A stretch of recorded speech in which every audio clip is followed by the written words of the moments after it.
Tentu saja masih hangat di telinga kita berkaitan dengan polemik yang terjadi di salah satu institusi peradilan kita, yaitu Mahkamah Konstitusi, di mana banyak sekali hakim-hakim Mahkamah Konstitusi yang dilaporkan di MK-MK.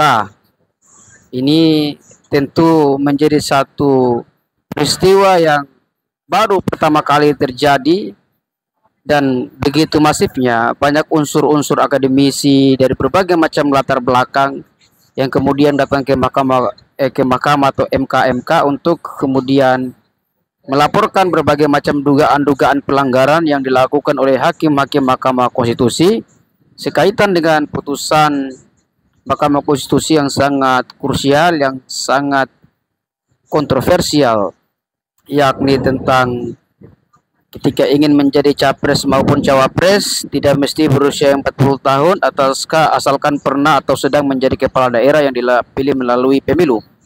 Nah, saya ingin menegaskan bahwa poin ini, bahwa dalam hal ini pasti laporan ini akan berujung pada satu ekspresi masyarakat agar terjadi pemberhentian hakim-hakim Mahkamah Konstitusi yang kemudian dilaporkan dalam konteks telah melakukan perbuatan melawan hukum, melakukan perbuatan tercela.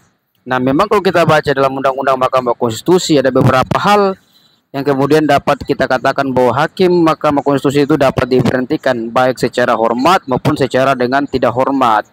Nah, salah satu pasal misalnya dalam pasal 23 ayat 2 Undang-Undang Mahkamah Konstitusi dikatakan bahwa hakim Mahkamah Konstitusi atau hakim konstitusi diberhentikan dengan tidak hormat apabila misalnya dijatuhi hukuman penjara yang telah ingkrah karena melakukan tindak pidana atau kemudian melakukan perbuatan tercela.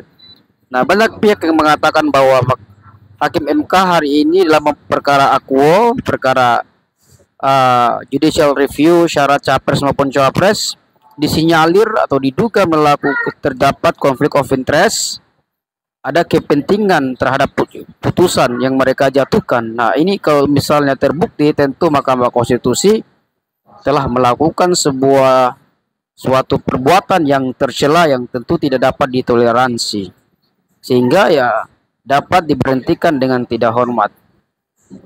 Nah, yang kedua yang memang ingin saya katakan bahwa putusan Mahkamah Konstitusi ini pada prinsipnya memang bersifat final dan mengikat sesuai pasal 24 UUD 45. Tetapi lagi-lagi perlu kita katakan bahwa MK bukan sebagai positif legislator, dia adalah negatif legislator. Dan yang kedua, bahwa putusan Mahkamah Konstitusi tentang syarat capres cawapres ini tentu harus di follow up oleh pembentuk undang-undang, yaitu DPR. Sementara kita paham betul bahwa saat ini DPR sedang dalam proses reses. Tidak ada proses persidangan di Senayan di DPR, sehingga kemudian tidak mungkin kemudian putusan tersebut dapat serta-merta dilaksanakan. Nah, dan yang kedua, apalagi bicara dengan KPU, tentu PKPU yang telah dibuat oleh KPU ya tentu berdasarkan pada Undang-Undang 7 tahun 2017 sebelum adanya putusan Mahkamah Konstitusi.